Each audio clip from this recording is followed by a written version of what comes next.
Okay, looks like we're good to get started here. I now call to order this meeting of the Assembly Rules Committee. It is Thursday, November 17, 2022. This meeting has been rescheduled from November 10, 2022, and we are scheduled for 1:20 until 3 p.m. today. We'll go ahead and start with Assembly member introductions for the record. Pete Peterson. Meg Zalatal. Suzanne LaFrance. And on the phone, we have Mr. Rivera. Felix Rivera. And Mr. Solt. Randy Solt. Thank you. Is anyone else on the phone?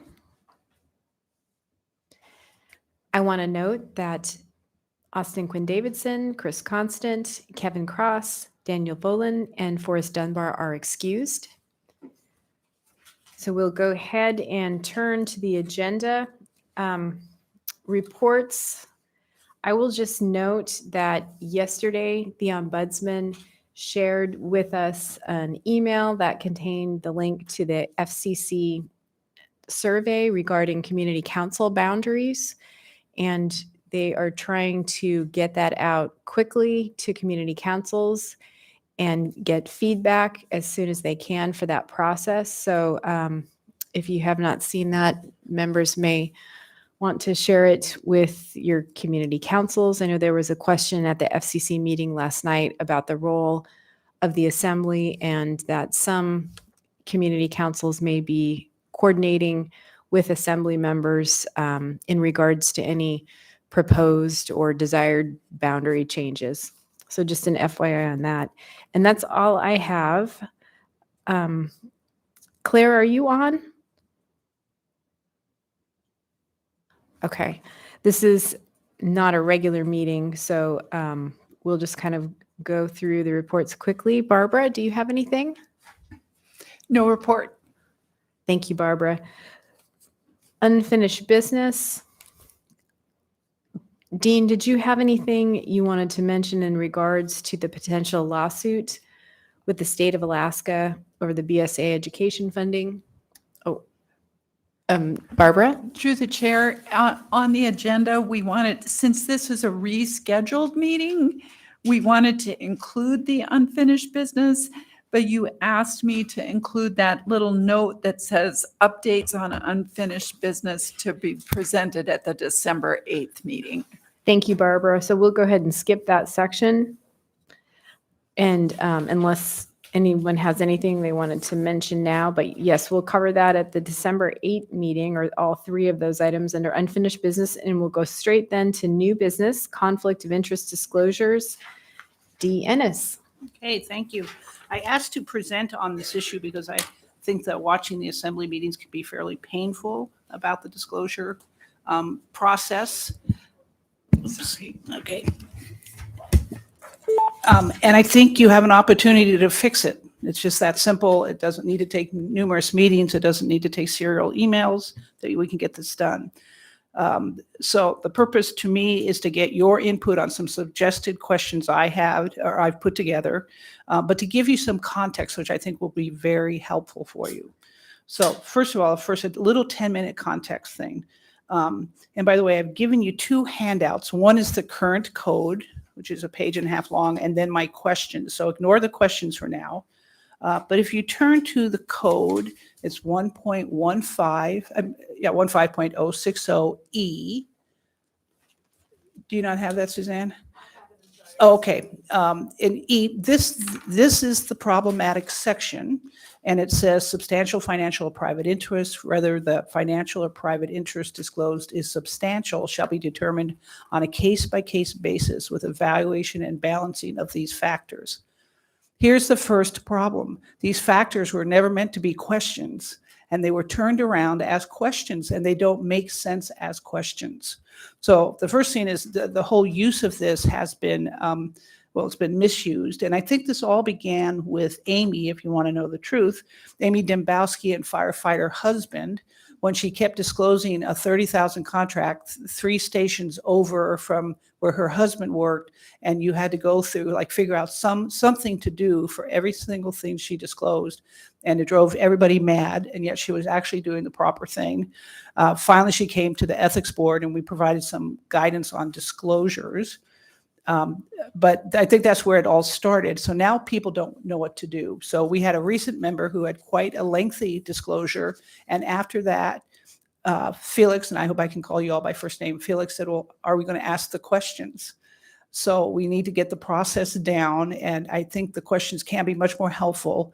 And what do we do with these questions? If the current ones are unhelpful, throw them out. Come up with another 10 questions that help guide you in your disclosure. The number one thing that I see missing in the disclosures is the disclosure itself. They are they're not helpful. I was going to use less diplomatic terms, but let's just say they're not helpful. And I was going to pick on one of our newest members, Daniel, who now, he's fortunate is not here, that at one of the last meetings, he said he had an interest, and that was the end of his disclosure. And nobody asked him. Now, I think that came up because he had discussed it as a newer member. He had talked to me. He talked to Terry at the ethics board. He let Suzanne know. He had talked to a number of people, plus he had mentioned it in a training session for the newer members. But again, no disclosure. And part of the importance of disclosures is they're public. They're for the public to know. It's not just for this group to say, yeah, I think you're okay. No, you're not. The public has to know what you're talking about. So the inadequate disclosures, I think, is one of the biggest problems. So the question is, could you get to a way to define how you get to an adequate disclosure and not have questions, or you just general questions? Does anybody else have any other questions? And we'll explore that quickly today. Why are this disclosure important? Well, one, you have a municipal code that says you should be doing it, but the state law says the only thing they say about ethics for municipality is that we must have a conflict code. So that's the one thing the state does require. And if inadequate disclosures the action can be voided in state court. So you're at risk in a number of ways. And then again, the public deserves to know what you're doing. A couple things about this code, and still part of context. If you look at Section A, it talks about minor or substantial conflict of interest, and it basically says the Assembly recognizes that in a representative democracy, the representatives are drawn from society and therefore cannot and should not be without personal and financial interests in the decisions and policies of the government. And you guys are, we can call it the best or the worst. You are involved in everything. You belong to every organization. You know everybody in town. That's why you're elected. And so these questions need to help you get to the focus of what is important, what truly is a conflict. And by the way, the other reason is if our questions define what an adequate disclosure is, you are court-proofing your disclosures. That here's what the representative body has said, this is an adequate disclosure. And if you do that, they can't sue you in court. Well, they can sue you, but they can't go after avoiding that action. So it protects you to have a good roadmap here. I was going to tease too, Jamie. She had a couple meetings before that said that with Mr. Bird's confirmation hearing, said that she had she had a business relationship or a relationship with Mr. Bird. And again, no more detail. Like, are you building condos together? Do you belong to the same church? Is he your attorney?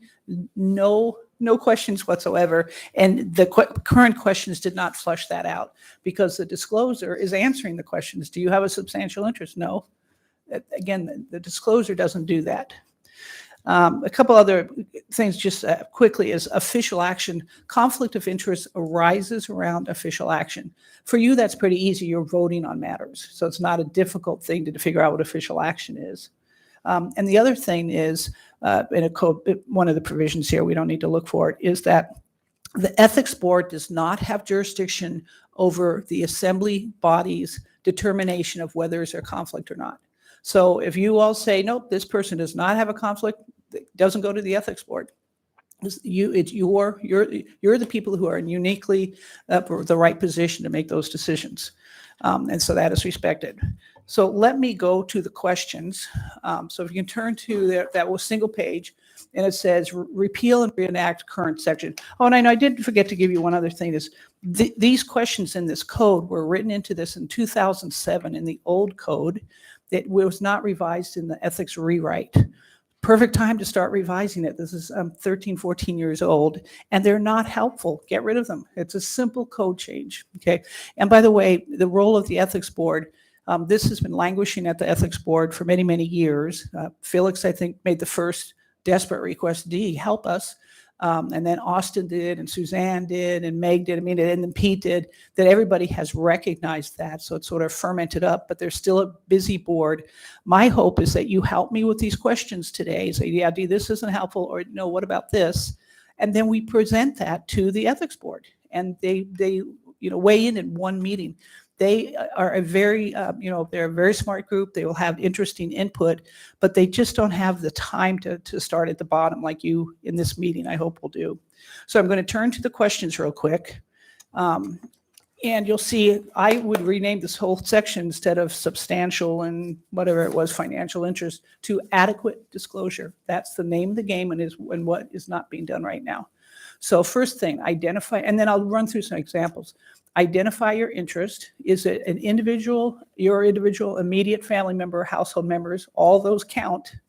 If an immediate family member or household member has an interest, you have to disclose it. Entity, in your role, are you an owner, a sole proprietor, minority or majority owner, or shareholder, director, officer, or employee? And we don't have to really explore that very much, but just that your relationship to an entity is also a conflict analysis. Identify the time. Is it a past interest, present, future, ongoing? What are we talking about? How is the interest related to the action before the assembly body? Is it directly related? So let me pull in Daniel's example. Daniel was, he or his business, I think it's a sole proprietorship anyway, are leased from property owned by Neeser Construction, who was up for a contract, an unrelated contract somewhere else. So did he have a conflict? Did he need to do that? Well, identify your interests. It's mine. Again, sole proprietorship is really individual. It's my interest. I'm a lessee at this property. Past, present, future, ongoing. How is the interest related to the action before the assembly? And maybe we should put in there, identify action, but I guess you guys already know that because it's an item that's come up. But is it directly related? Does your interest vary substantially with the outcome of the action? So does his interest as a lessee vary substantially with the outcome of the action? Well, no, it doesn't. Is your interest a substantial part of the matter in consideration? No. If no to both, then not directly related. No further questions. You stop there. You don't ask this litany of questions that aren't applicable. Next one, is the impact on your interest attenuated, dependent on factors beyond the official action? The best one I like about this, the example was when Chris worked for Aquila House, then when the assembly was first debating whether to purchase the Red Lion, Golden Lion, excuse me, I always got those wrong, but was going to purchase the Golden Lion. Did he have a conflict because he worked for a service provider that might eventually be an operator there? Well, Felix went through the analysis really on the phone before the meeting with myself and Terry. And for that to affect Chris, there would have to be an RFP once the property was purchased. Aquila House would have had to be awarded that RFP. So many steps down the road. And that just gives a perfect example of what is conjectural or speculative. And again, so many of you are involved in so many organizations. I mean, is it right on point or not? And most of you have very good instinct about that. So, but anyway, if attenuated, no further questions. So is the impact immediate? Known? Is the impact on your interest speculative? If attenuated, no further questions. If directly related and not attenuated, what is the financial impact? And I don't know if you would say, what is the financial impact? Or are we asking people to say, well, I'm going to make $40,000, or yeah, maybe in 5 years I'll make 200,000. I'm not sure how to phrase that. Then number 5, and again, I'm going to go back to this and run a couple other examples through this. If directly related, but not substantial impact. So now I start sounding like the current code, right? So it's like, wait a minute, what are you saying? Do you hold a substantial or private interest? The code has this concept of private or personal interests, not well defined. They're used differently in different places, but something that's sort of unique to you, that this makes a huge difference to you. And I was going to try to think of examples, but maybe that if that wouldn't already, like for instance, if your company, your employer, is into, who knows, like say, I hate to use current examples, into undergrounding, should you, well, see, to me, by then they'd already be a financial impact to your company up above. This is one thing I think that the ethics board is sort of wrestling about, like, what does personal mean? Go ahead. Thank you. So maybe I have one. So when we were working on the Midtown congestion relief, Mhm. I didn't have a financial interest, but the road was proposed to take out my neighbor's properties across the street. And I think that's a perfect example. And we determined at that Mhm. time that there was a personal interest, and then I did not participate in the assembly resolution. Okay, so we would need a way to figure out how to sort of define that here. And one of the things, of course, I will suggest is that once or twice a year, there should be an hour training session on this, only this and this alone. Like at a rules committee meeting, let's train you, because you don't know what half these words mean. Barbara? One more example, and I think the questions, the way you have them, are good. So Bill Starr once disclosed that there was a project, it was similar to what Meg is talking about, that there was some type of a construction project that was going to affect his friend. So his interest under the new E1, it was an individual interest. What was the assembly action? It was construction. Was it directly related? No. Was it attenuated? Clearly. But I think, do you hold a private or personal interest? And the answer was yes. My best friend's driveway is going to get ruined or changed or something to that effect. And I have a relationship with my friend, and I shouldn't be voting on this. So one of the questions, maybe, Dee, is, isn't there something where we're supposed to say that you have to vote the public interest and you have to be able to set aside your personal interest? And that's what Bill was saying. I can't do that. And so he was excused because of his personal interest. I'm not sure if that's identical to yours, Meg, but I see that it's somewhat similar. He did not want to vote on something because it affected his friend. Yeah, mine was the same. It would have affected all of my neighbors, and I have to live with those folks. Mhm. And it's hard to ask an assembly person to say, no, I can't put the public interest above my private interest or my neighbors. That doesn't sound very professional. And somebody else, Chris had an example where they were forced to vote against their will. I tried to capture that a little bit down in 6B. Is the interest uniquely personal to disclosure that overrides general duty to vote and take official action? So I personally like my questions till about 5, and then from there I'm starting to get lost. And is the interest shared by large group? And I think that's important. Like that was trainees when he put in a veterans property tax exemption. Well, there's a huge group of veterans, and we also do it for seniors. And so that, and that's a question that throws everybody. Nobody understands when we ask that, they ask that question. Does it relate to a huge type of group? But everybody says, I don't know what that means. Go ahead, Pete. Also, as I recall, Mr. Trainee's wife was a school teacher. Exactly. Mr. Trainee's wife was a school teacher, so every time the school budget would come up, we would, have to go through the questions because he wanted to find out whether he really had a conflict or not. And And so since it turned out he didn't have a conflict and it was his wife that was the teacher, my sister's the teacher. So I figured if he didn't have a conflict, I certainly didn't have a conflict. So now I never even brought that up. Right. But maybe if if we run that through these questions, does it work? So let's say it's training, or let's say it's you, Pete, so it's your sister.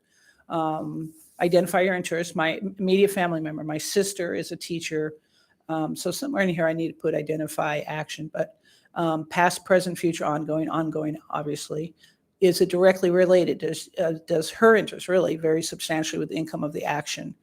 Well, what's sort of interesting about that, as we all know with the school budget, you have fairly limited power with respect to the school budget. And is her interest a substantial part of the matter under consideration, the budget? Probably not at all. So no, that it would go no further because it really isn't a substantial part under consideration. And the other option, I thought, there's one thing in here where the Assembly Board wrote in that, not the Assembly, Ethics Board, that you are not, all of you can vote on whether to certify an election. Okay, because you all have that conflict. Well, maybe it's similar to the budget, although really the budget is here that if you is it a substantial part of the discussion? So for instance, also with Forrest is a member of the Park Foundation. And so he came to the Ethics Board as well. Does that mean he can't vote on the budget portion that relates to Parks and Rec?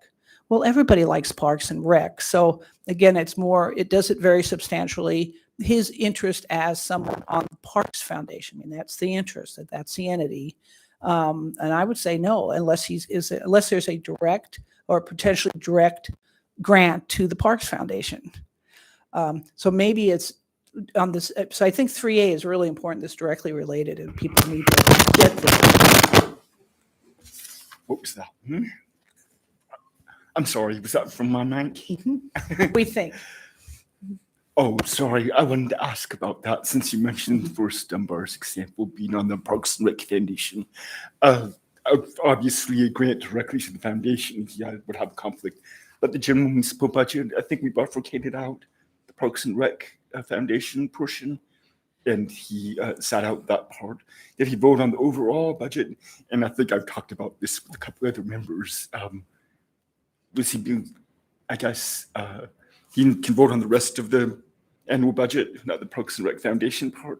Or are you saying that he could vote on the overall budget, including the Parks and Rec Foundation part? I would vote for the latter, that because the Parks and Rec is such a small part of that budget. But maybe that's so maybe that's where you all come in, is the disclosure has been made adequately, and you are the ones who decide whether that's a conflict. It's not the Ethics Board, it's not a state court, but you decide. No, in my heart of hearts, I think that's a very small part of the budget. Now, if there's 500,000 new funding to the Parks and Rec Foundation, well, maybe you do sit out on that.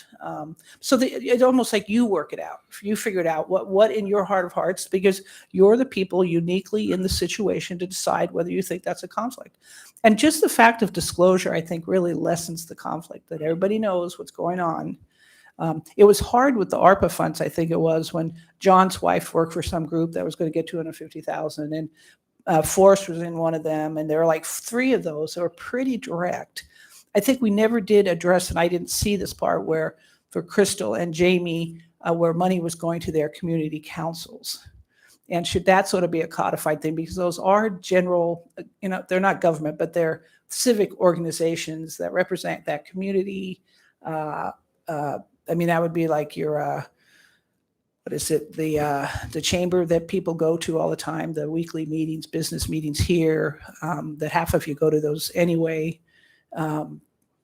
So we could decide whether is it worth codifying that, or does that just become a training discussion and then the body rules on it? Like all those 20 senses? No, it was, you walk through a couple of steps, but like the end part there is really the decision for the body is. Right, is whether what was disclosed to you presents a conflict and that they shouldn't vote on it. And that's uniquely your decision. It's not the ethics board, it's not the state court. Dean, you were going to say something? Oh, well, I was going to add the ARPA example, and it's pretty curious because maybe there's an amendment.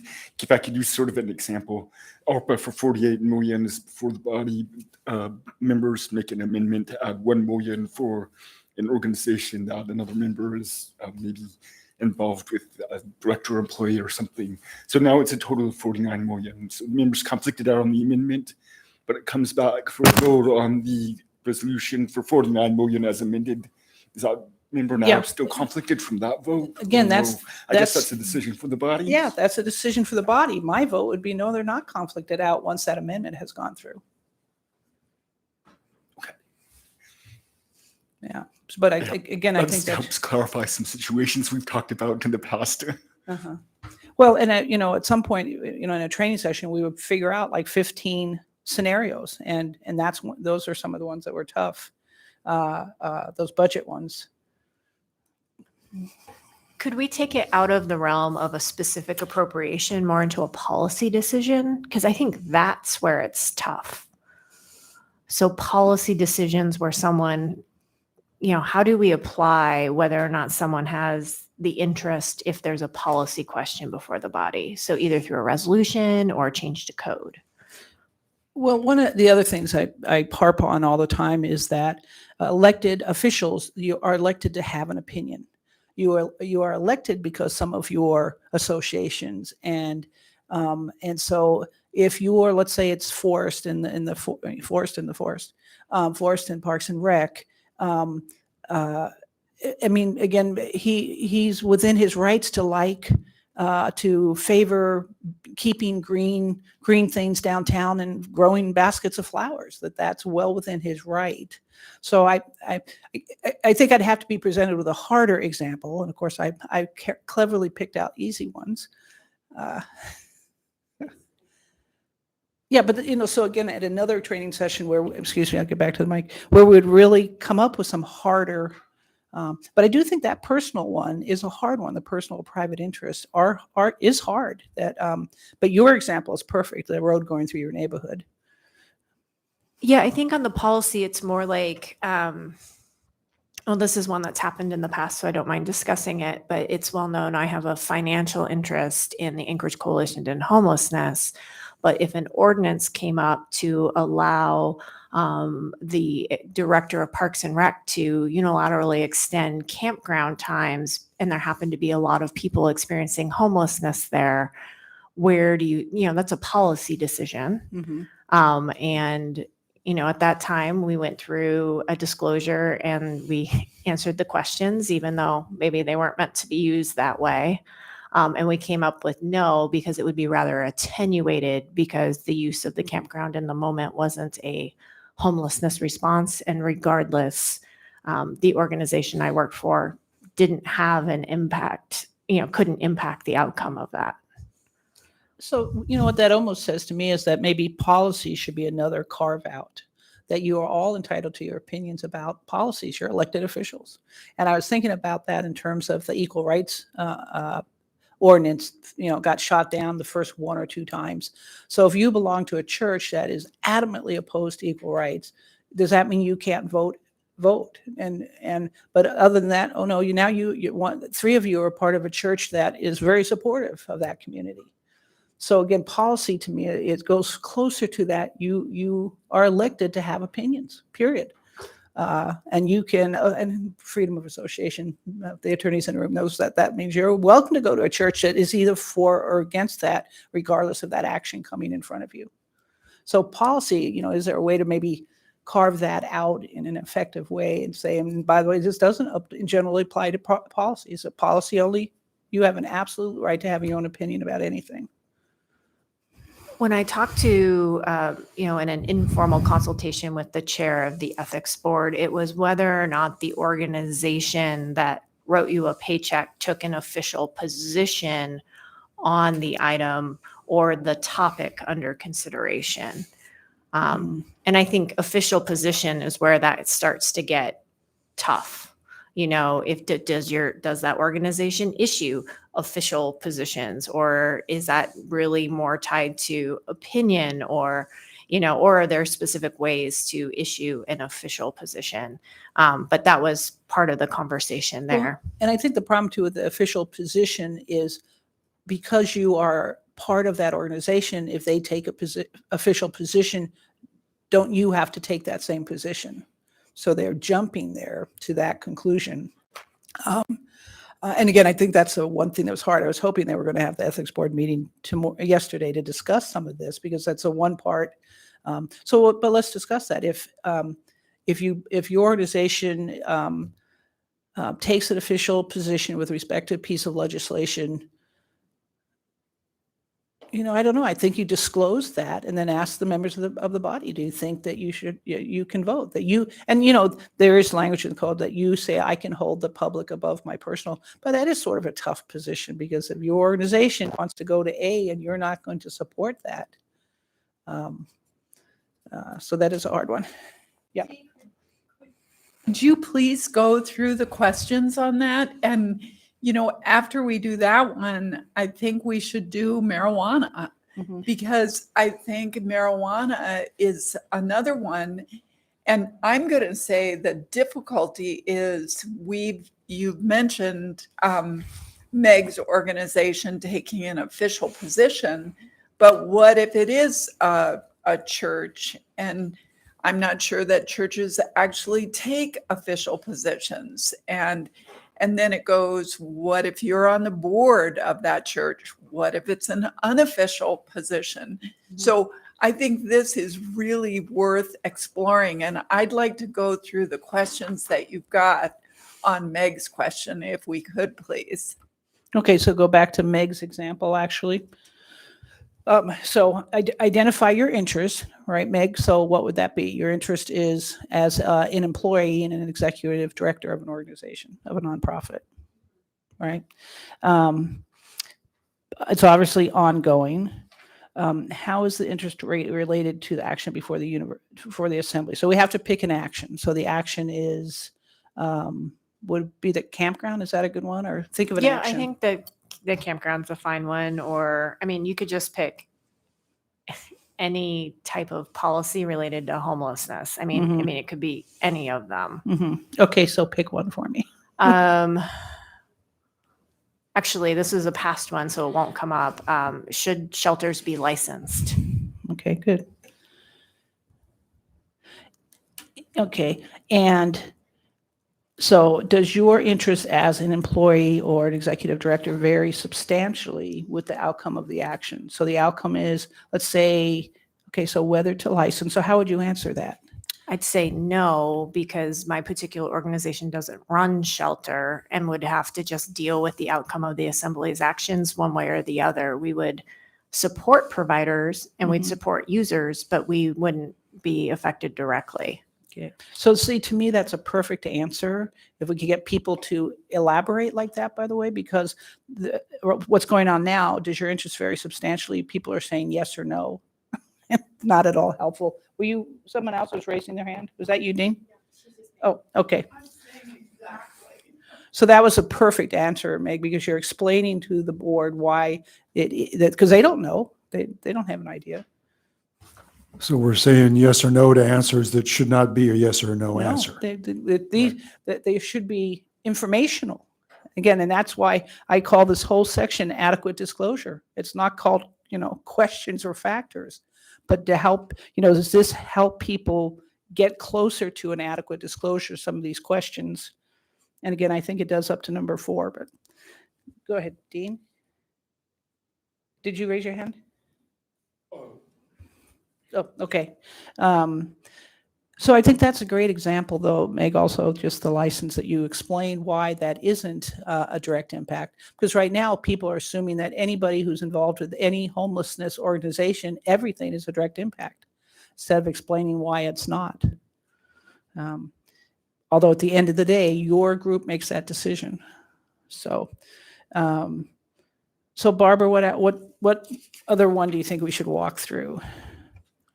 So I don't know if it's helpful or not, but that Dick Cheney sponsored a resolution opposing, and I think it was ballot measure 2, which was Yeah. the state marijuana ordinance. Mhm. So let's do that one. Okay. Just, so you know, the ethics board told him don't do that, but he did. I recall that we couldn't even act on that as a body because it was a campaign issue about municipalities campaigning for ballot props. But I think that it was brought up and then withdrawn. We didn't have the ability to act. It would be interesting for the ethics disclosure purpose. But There was a different issue that barred us from considering it, right? no, it passed. The resolution passed, and we got fined. Yep, because it was an APOC violation. Oh. Because he used municipal resources to attempt to affect a ballot measure. So they're from some all different directions. And see, for me, Barbara, that's almost a hard one because to me, it's an inappropriate use of municipal resources.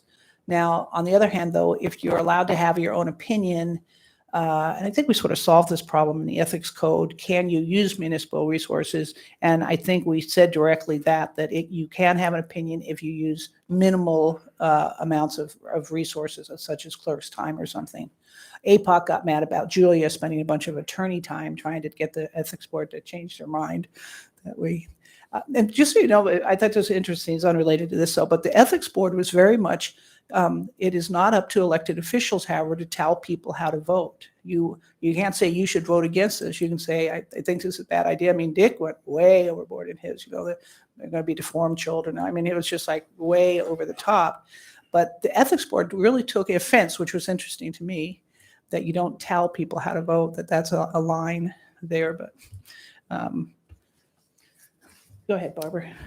Dee, I think you should try it and go through that with your questions because I think it works with these questions and it says it's a conflict. So why don't you try it? Okay, so identify your interest. So this is Mr. Trainee, and he's going to say what well, it's a policy interest. He has an interest against marijuana. As an assembly member, because he's the one proposing the resolution. So it's an interest, though, in a policy, in advancing a policy.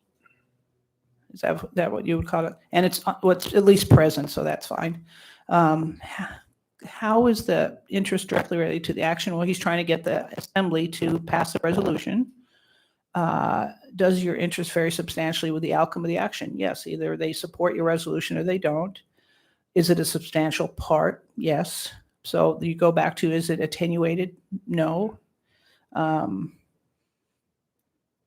So I'm not sure where that leaves us. I mean, so it is directly affected.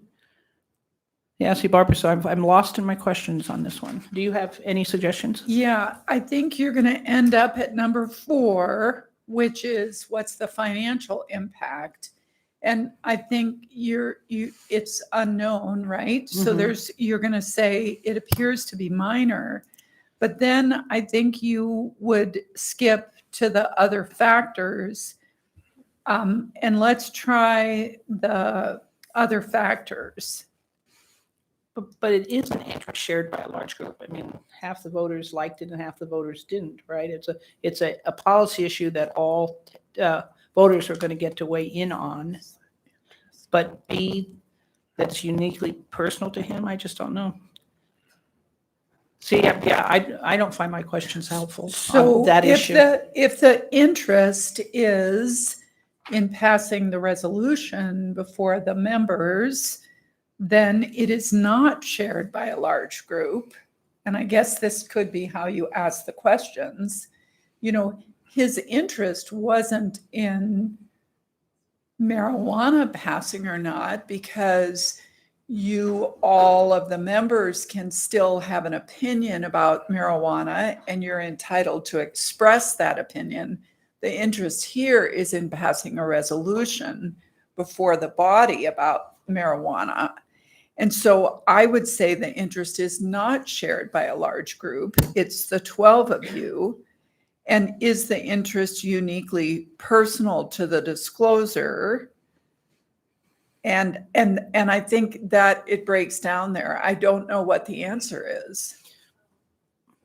If I may, I think actually B is where it becomes problematic because basically as this has been set up, the interest to the discloser is basically how they're going to vote on the ballot proposition. That's deeply personal. And so therefore it would be a conflict because we wouldn't bring resolutions before the body to simply express our will as an individual on how we plan to vote on a state legal or a state ballot question. But don't you do that all the time? I mean, aren't you always, I'm sorry, don't you do that a lot? I mean, aren't you saying, well, you want to support this action or not support that action that's going through the state? It may not be a ballot, but it's still, you want to take a position on different political processes. I don't know why a ballot is so different. See, I think a ballot's different in that you hold your vote, your personal vote at the ballot box. So something on a ballot is something you can go to the ballot box as everyone else can and, exert your position on it versus a piece of legislation, us commenting on a body, the position of the legislative body of the municipality is this as you're working this legislation through the state process, because it's going to have this, that, or the other effect on the municipality. The BSA is probably a great example of that. If you're going, if there was a piece of legislation to increase and inflation-proof the BSA, we may weigh in and say, we support that because one, it would allow us to increase our contribution because it would up the amount of the state so we can increase our municipal contribution. And it would get us out of this continual deficit that the school district is constantly facing, which has an effect on us to make really tough decisions about the school district's budget. So you're inserting yourself in the process versus telling someone how to vote. If I could.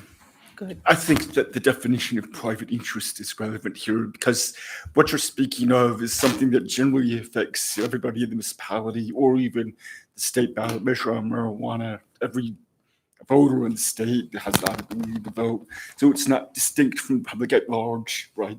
I mean, the trainee's ability to cast his vote against marijuana legalization is not distinct from everybody else who can cast a vote on the same question. So I think that's interesting, though, because the way that we're looking at the questions now, it almost sounds as if, well, every resolution setting out some policy, who the sponsors are could be conflicted out because they're interested in getting it passed. Yeah. And I don't think that that's really what the purpose is of the private interest or personal interest. But maybe we need a clearer definition. I'm not sure. So There is a But I just definitional wanted to section make being that that observation. there is a definitional section in the very back of the ethics code, but it's not particularly helpful. I can read it to you, but it's not helpful at all. I'll read it to you so you can see how unhelpful it is. And by the way, we didn't go over when we did the rewrite of the ethics code. We didn't change. We just took out about half of the definitions, but we didn't change the ones that were in there. So it's actually, they call it a private interest here, but private interest means an interest affecting, belonging, or accruing to an individual or private entity as distinct from the public interest at large. See, and I think interest in whether marijuana should be passed or not strikes me as a public interest at large, besides the right of a public official to express their opinions, but not use municipal resources to do that.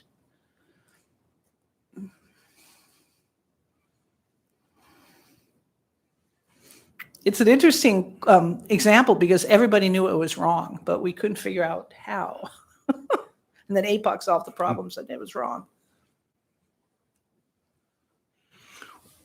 But I think that that was in very different grounds for APOC's decision. It had nothing to do with like a individual assembly member's conflict of interest. No. Isn't that correct? It was use of municipal resources, which was the Assembly Council's time.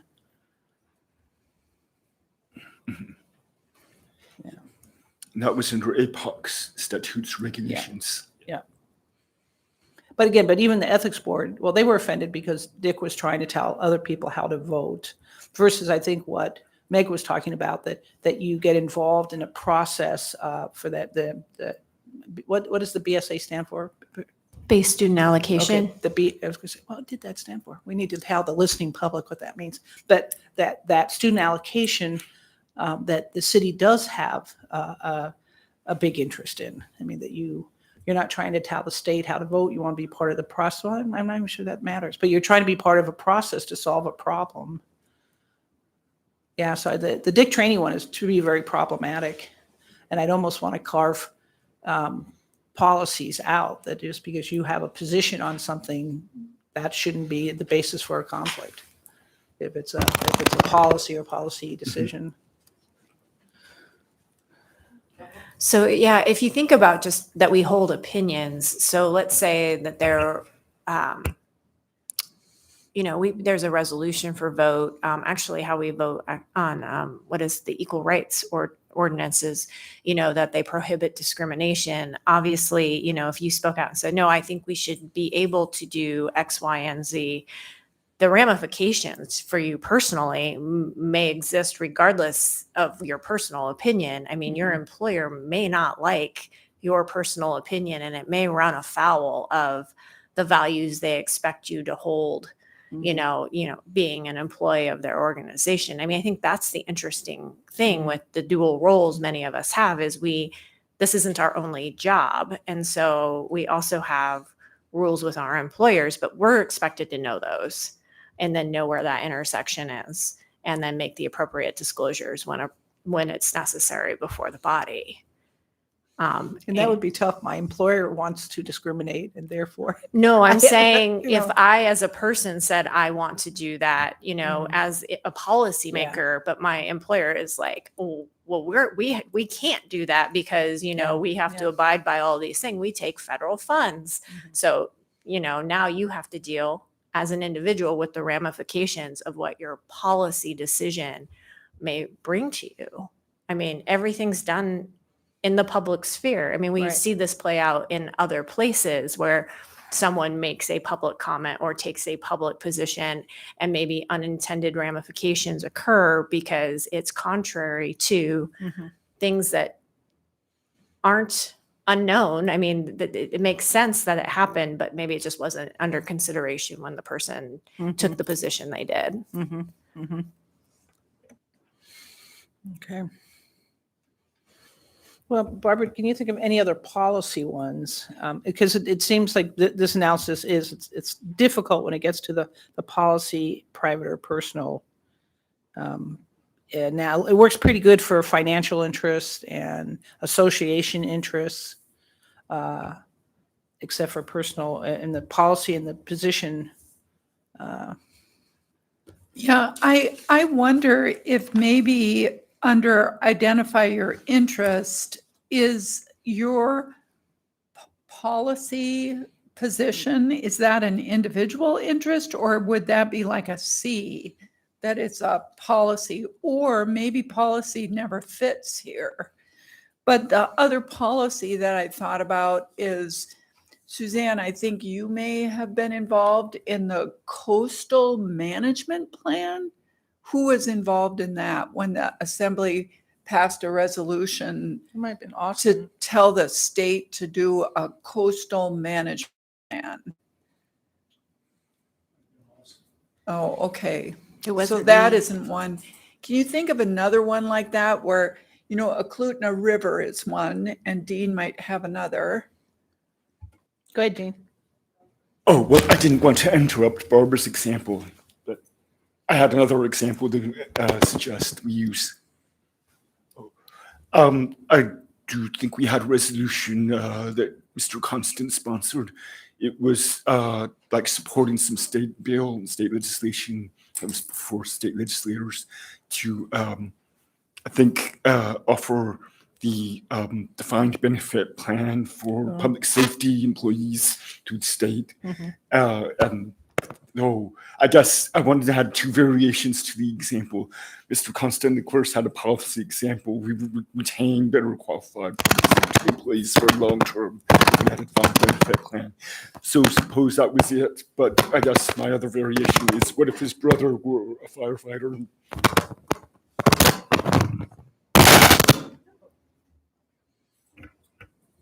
Thank you. Is that better? Did I break it? Yes. Okay. Should I repeat that, or was that audible enough? So, did that make some sense? Yeah. Well, assuming brother is not a firefighter, because that just adds a little bit of wrinkle, which probably would go through this analysis. But again, you have a assembly member taking a position on state legislation, and I don't know that that's inherently a problem. I fought bitterly against Well, that position. proposing a resolution for the body to vote on taking that position. But see, I think you guys do that all the time. I just Uh, support We do. this, don't support this. Is that really a conflict analysis? Go ahead, Barbara. Well- I think that like recommending a coastal management plan, and I don't know about the BSA or the defined benefit plan, but Meg may have already identified how to determine if it's a conflict. Is it on the ballot? So we have those three issues, and marijuana was on the ballot. So maybe that's how you can support all of these policy issues as a resolution, but when they end up being a ballot issue, you can talk about it, but you can't have it as a resolution. I don't know. That's one option. I think that, what you said is correct, except I think the legal reason you can't do a ballot issue position is nothing to do with our ethics code analysis and the individual disclosure about interest or private interest or not. It's about APOC's rules about using sponsors to campaign. I think those are really apples and oranges, but I think it's correct, though. Something's on the state ballot. We shouldn't pass a resolution as a whole as a municipality, unless you've registered as a campaign organization with APOC and so forth. I think that was a different issue than these disclosures for a private interest issue. Okay, but so Chris taking a position with respect to the defined benefit plan legislation that the state has put through, but they haven't put their regs in, or Meg's the BSA, did I get those right initials? The BSA as part of the process while the state is still working it out is fine. And I can see the ballot thing because that is an APOC issue and really for good reason. So For Chris and Mr. Constant in the defined benefit example, would it make a difference for him as an individual in sponsoring the legislation or voting on it, the resolution to ask the state to support this bill for the defined benefit program? Would it make a difference if he has a brother who's a firefighter who would, if it passed, have, a great retirement plan as opposed to the not so great one that he has if it didn't pass? That would be different if we had a family member, I think, that would benefit directly. Well, can we do it? Let's do it. Identify the interest. It would be an immediate family member. I mean, does immediate mean brother? yeah, Okay. So, and it would be a future interest. But- How, Dee, I'm not sure that a brother is considered an immediate family member if they don't live with you. no, it's both. Oh, One's okay. immediate, one's household. There's a Okay. confusion in the code because it's not consistent, but Let's use his son or something. No, sorry, assume brother, immediate. Whatever. Okay. okay. Great. So then how is the interest related to the action before the body? It's, would it vary substantially with the outcome of the action? Is it a substantial part of the matter under consideration? If no, then not directly related. It would be a substantial part of the matter under consideration, and it would, it still would vary with the outcome of the action because the state would have to take action. So it would probably be an attenuated interest. So the impact would be speculative because you wouldn't know what the state's outcome will be. So regardless of the action of the assembly, it relies on the state's action, which keeps it speculative. And so if it's speculative, does it stop at that point? I think it should. Yeah. So- If attenuated, no further questions. Yeah. And by the word, the attenuated, I think that is a significantly large word subject to interpretation. So I didn't know whether is your interest speculative, it's conjectural. I think that's what we put in right now. But at any rate, but so no, and then, so it says if attenuated, no further questions. And then I think it's really interesting because there's a significant municipal interest in that question. And that's where it's the difference between what you're doing as an individual. So your private interest is attenuated because it depends on the outcome of the legislature, but the municipal interest in doing that, if the intention is to retain personnel, is quite substantial. And so your duty to vote is quite substantial, I think. I mean, that's how I think of those factors as being balanced. Like once it's attenuated, it's very obvious that you have a substantial obligation. I mean, that's why a resolution like that would move forward, is that there is a municipal interest in the item being considered by the legislature. Otherwise, why are we weighing in? I think it really goes down to the disclosures. Maybe we could talk about those a little bit more in terms of like what makes a fully adequate disclosure. Well, I was hoping that these questions made a fully adequate, led you down to that path. So I mean, obviously you have to identify interest, individual entity, timeline. Is it directly related? Is it attenuated? So again, up to 4, I think it's fairly helpful. I guess I'm asking, so this should be like the who, what, when, where, why, and how. Okay, because I think these questions can still lead to yes or no answers, but a who, what, when, where, why, and how aren't yes and no answers. That's where I'm trying, because that's where we're at right now. People say this interest, maybe it's 2 words description, and then it's a series of questions. It's like yes, no. So if the intention of this is to elicit a disclosure that gives enough information, not for these questions to be answered on the dais, but for members to be able to ask these questions while listening to the disclosure, then that puts it on the person making the disclosure to provide quite a bit more information than's being provided currently in most disclosures. Yeah, and I absolutely agree. I think that 80% of the problem is that the disclosures are terrible. Less than helpful is my gracious wording. I mean, that's up to us to correct then. Right. Yeah. Okay, but so to me, so let's figure it out. So to me, still 1, 2, and 1 and 2 seem pretty. I don't know if we have to change those. I mean, we have to figure that out right away. But does your concern then, how is the interest related to the action before the assembly? So here we're trying to say, okay, is it directly related? And then the next one, is it attenuated? So the factors in, is it directly related, or does your interest vary substantially? See, so I'm not sure. I see what you mean by yes or no. And I would ask too, since we're now into the part of if we end up with questions, to the extent that plain language can be used too is really helpful. And then I was looking through like Meg did on the questions, because if they're, what is your interest? How is it related? I guess. Okay, but see, Number that's 2. helpful. So let's do some of that. I mean, Or just making sure that, I think if they're stated as questions, because I've been running through like the one that I did a few years ago to see how it would fit. But the one under how is the interest related to the action before the assembly body directly related, that line, does your interest vary substantially with the outcome of the action? Even though I know what that means, and maybe because I'm not a lawyer, it's still really, it's a little bit confusing to me. Like if it just said, is your interest impacted by the outcome of the action? Similar to how it's, written in B. That would make it easier to me. But that is maybe it's okay at that point to have yes or no questions, because we're determining where on the flow chart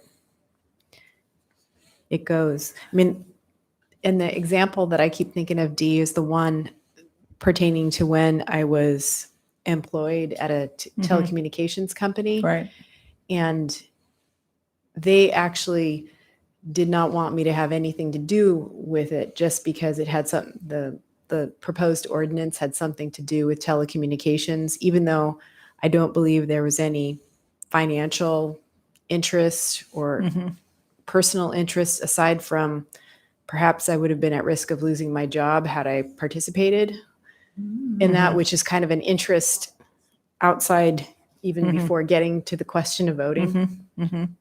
So, yeah, thankfully it was resolved before I got to the floor and was, it was pretty easy to go through those questions at that point because I was advised, okay, it is a conflict. So, And that's the interest, that personal interest by being employed by an entity is the one the chair of the ethics board was trying to raise about that position or something. So by potentially participating, do you have a personal interest because you might be placing your employment in jeopardy? And I thought that was an interest. So that's a great other example because should you vote in a way that is contrary to what your employer would like? That's what I was trying to bring up with something maybe that your employer maybe hasn't said a thing about, but still isn't going to like. You could have that interest in, so that employer could make it really clear, hey, if you participate, that's going to be a problem. But some of it is the calculus a member would know. And if that's a calculus and it could affect your ability to participate as a member, I think a disclosure is required. Right? Yeah, Or no? Like, I don't know, Well- because our duty is to disclose. right. Yeah. Well, Suzanne's was difficult because do you disclose that your employer says don't do this? The employer would not like that disclosure either. It's a problem. Right. Barbara's nodding.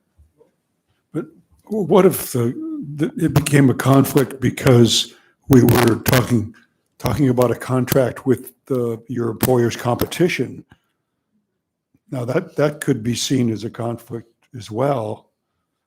And I'm not sure where that would have fallen, I think it's a clear personal conflict. It's exactly what Meg was talking about before with respect to the equal rights ordinance.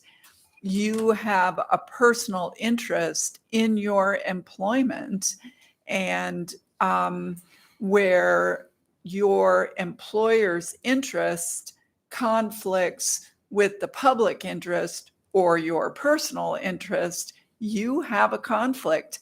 And your duty to disclose, we may want to make an escape clause at the bottom, and you are very close to this escape clause. And the escape clause is what you mentioned before when someone said someone was forced to vote when they were furious about it because they believed they had a conflict, but the chair or the body ruled that they didn't. And so there might need to be an escape clause in both of those circumstances where the member gets to say, I cannot vote on this. This is a personal conflict. And it's funny, Barbara, you called it, I thought a lot about that one provision, should show you do a carve out or something. But in light of Suzanne's last comment, I could have called it mitigating factors, but I didn't.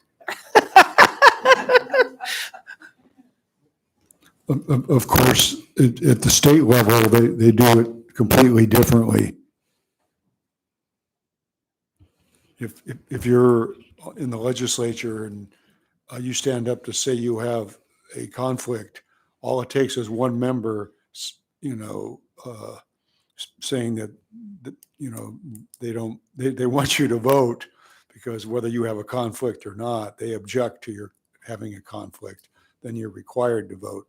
And so at the state level, I think it's kind of a joke myself, because there were times when members clearly had conflicts and then someone objected and they had to vote.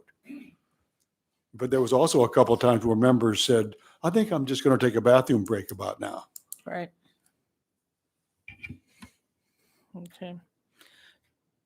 So maybe looking at that more as a broader clause.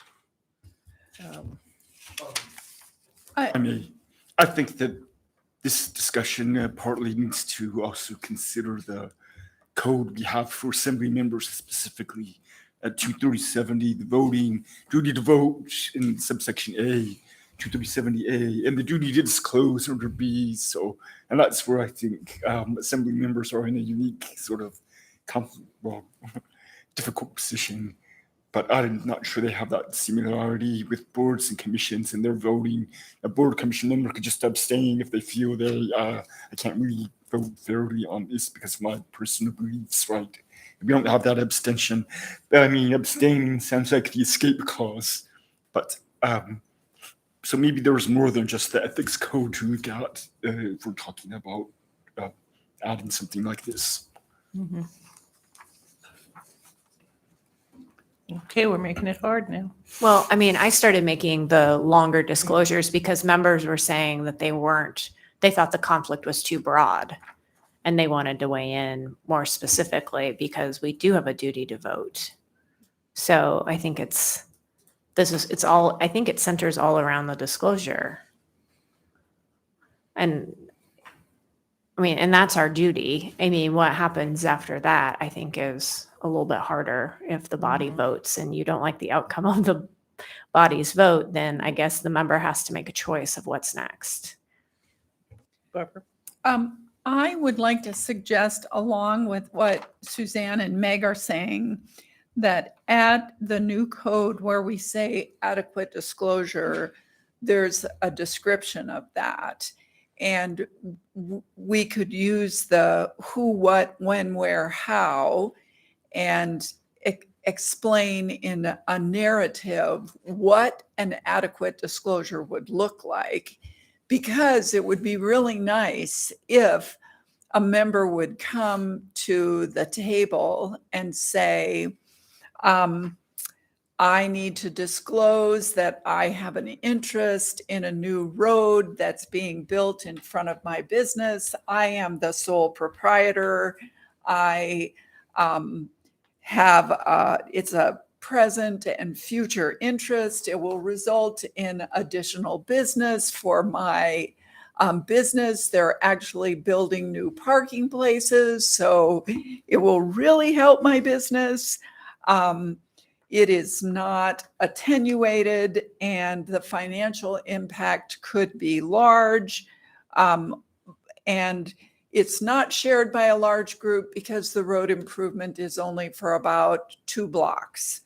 So, I mean, if we could have some type of an explanation, there would be no questions after that. I think, Suzanne, you would say, I ruled it, you have a conflict, because the disclosure, as Meg is saying, was adequate. So then you don't need to go through the questions, but then you could have them there as a backup. So how would you suggest describing adequate disclosure? An example? I think you'd be a little, so you're going to love this for code, but I think you'd be a little bit wordier. So adequate disclosure, identify what your interest is, like, or identify with particularity the interest, what your interest is, or what the interest is. Identify who holds the interest. Is it the, and then list your categories or the entity, and when the interest occurs, when the when part. But if you put those words in there, I think you'll, and then number 3, you do have how. How is the interest related? I think, of your who, what, when, where, why, and how, I think the only one you're missing is a why, and the where, but neither of those really directly relate. But by literally spelling it out, I think it'll be much clearer. Okay. I mean, and the only reason I believe that is because when I've asked for help with disclosures, it's been spelled out for me. Like, okay, you can't just say, oh, you have a 1-sentence interest. No, what is your interest? Explain it to me like I don't know about you. And then, or whoever it is. And then when is it happening? Did it happen in the past? Is it happening now? Is it going to happen forever?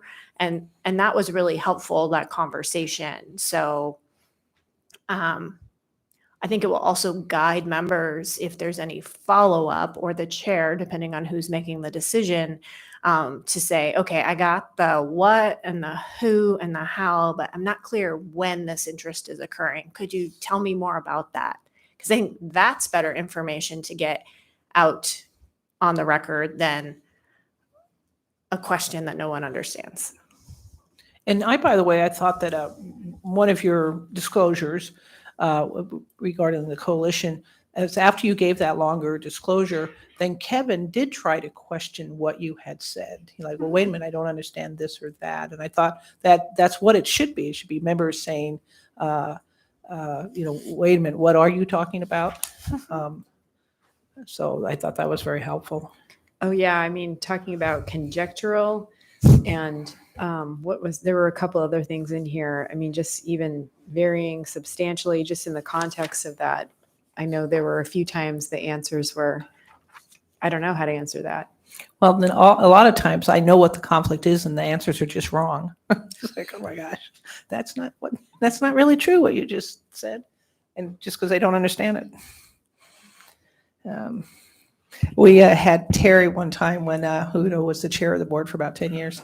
He when the labor ordinance came up, and then the assembly, or I guess the administration, voted to move the election date back till November or something.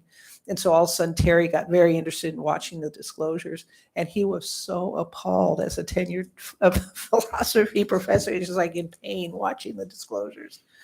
I said, those are pretty good, Terry. You got to see some of them. I would like to comment on that part. I think the word substantial, very substantially, is such a gray area. It's so subjective. That's really what makes these ethics questions difficult.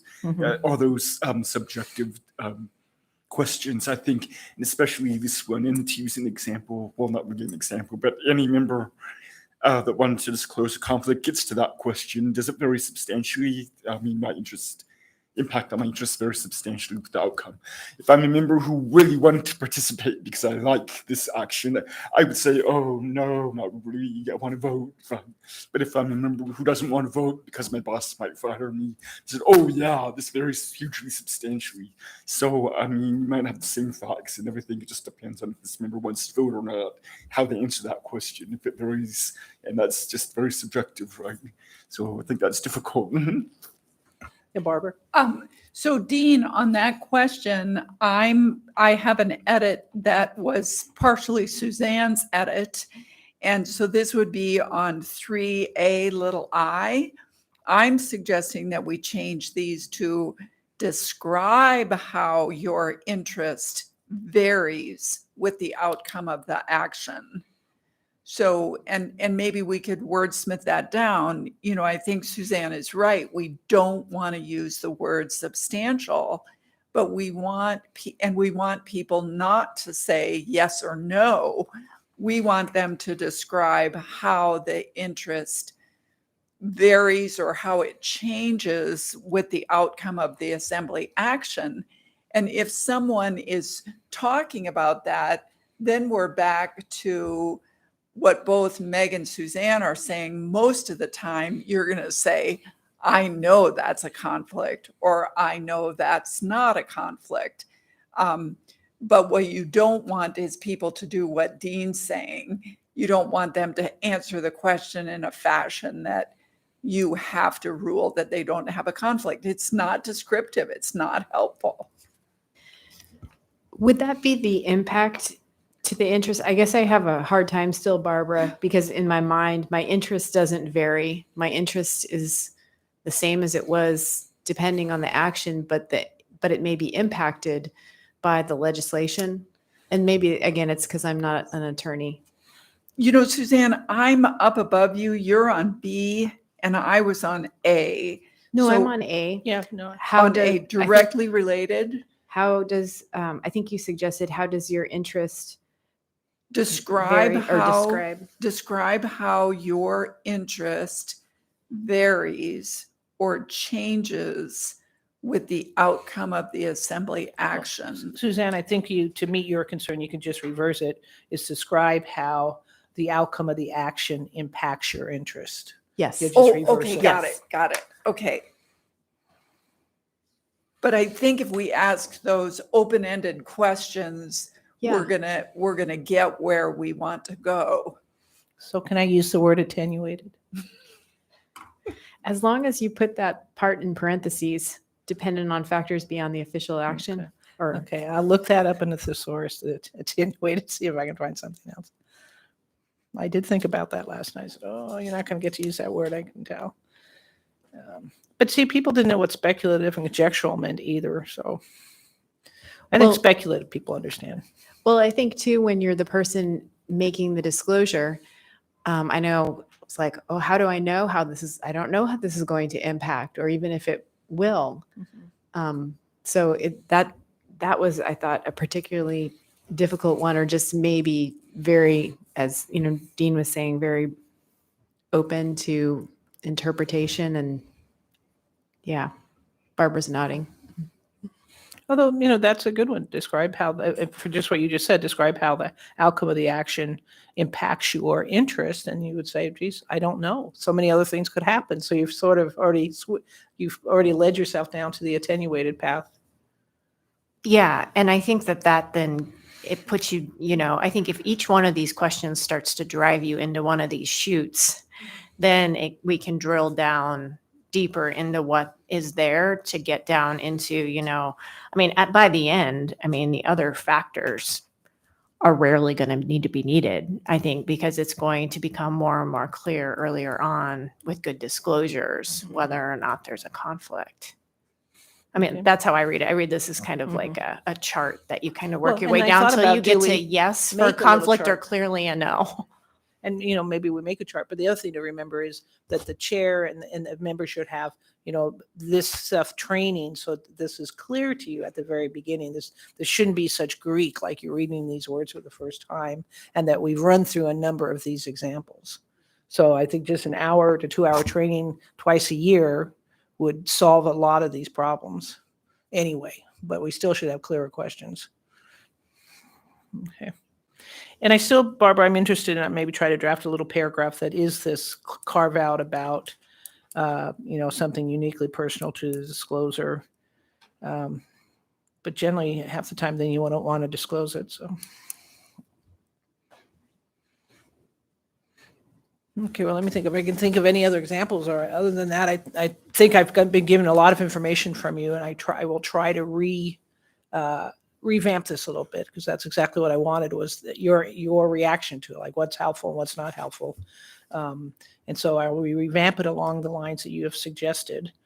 The ethics board's not meeting for another month, and who knows whether they'll have a quorum in December anyway.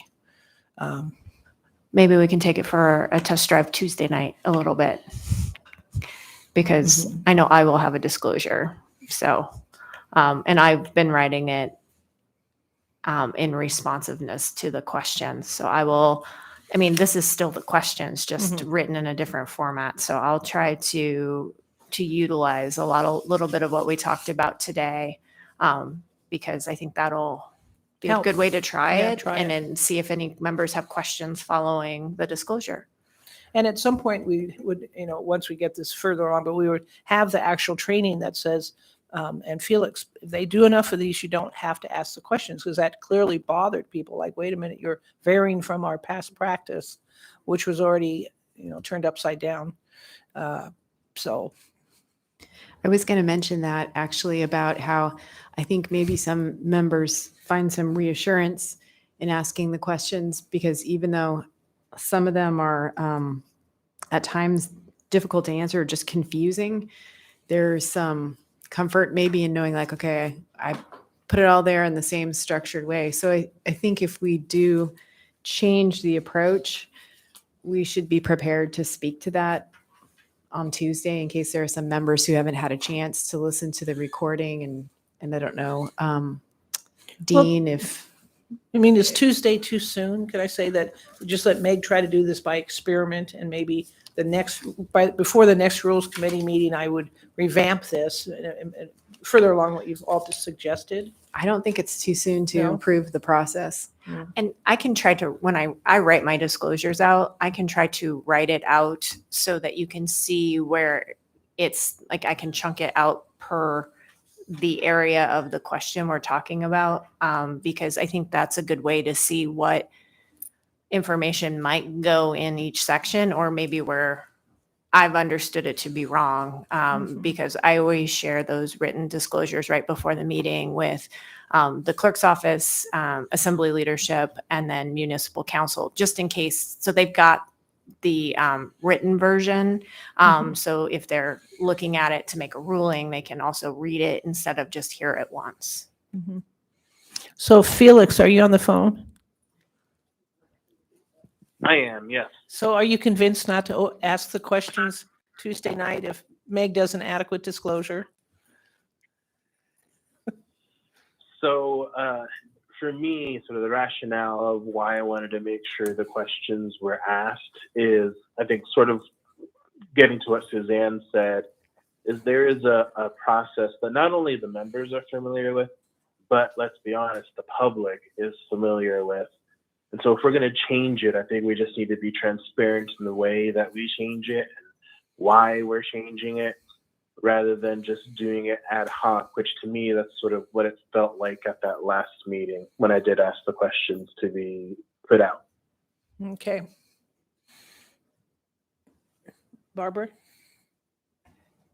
Suzanne, I have one other comment for the chair. You know, if we have someone that gives a disclosure and then we update these questions, it appears that, and I think this is good, that we can stop at certain places. You don't have to ask some of these questions if we get there. However, I think there's one question that the chair should always ask, and that's, do the members have any other questions?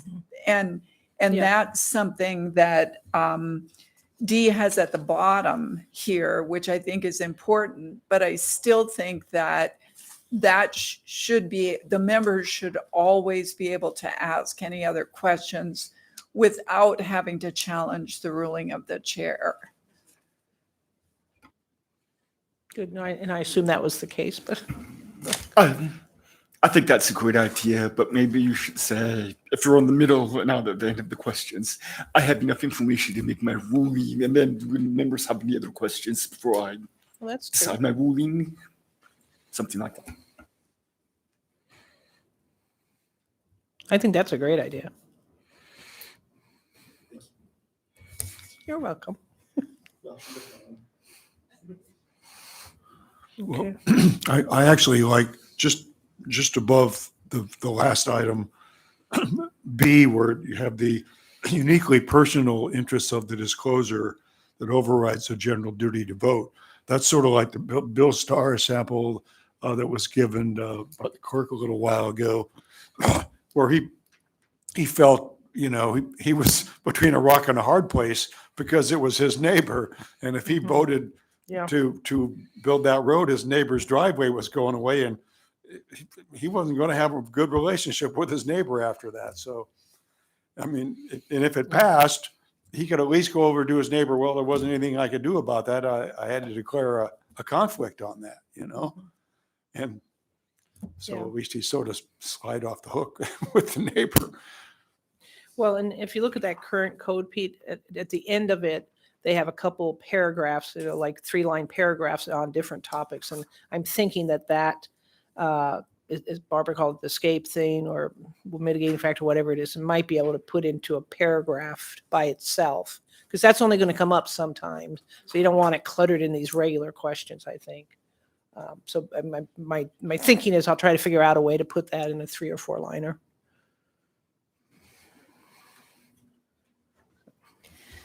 This has been really helpful, Dee, I think.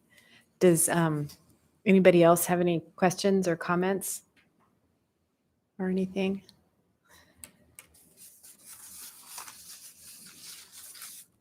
Sorry, I'm just pulling up our agenda. This was the big item on it, and thank you so very much. It's really great to be able to make some progress on these issues. As you mentioned, they keep coming up, and people have really, I know I've struggled with the questions at times. So thank you so much for doing that, Dee. the last item under new business was assembly member discussion on pending business. I think we can probably skip that since there are just 4 of us here, unless there's anything anyone wanted to bring up. Anyone? Well, just the fact that we actually did cancel the Ethics and Election Committee, seeing how it's the day before Thanksgiving. And I'm looking at the calendar to next month, we may actually have to move the December meeting if we're going to have that, but we can think about that, speak about that, decide that later. Thanks.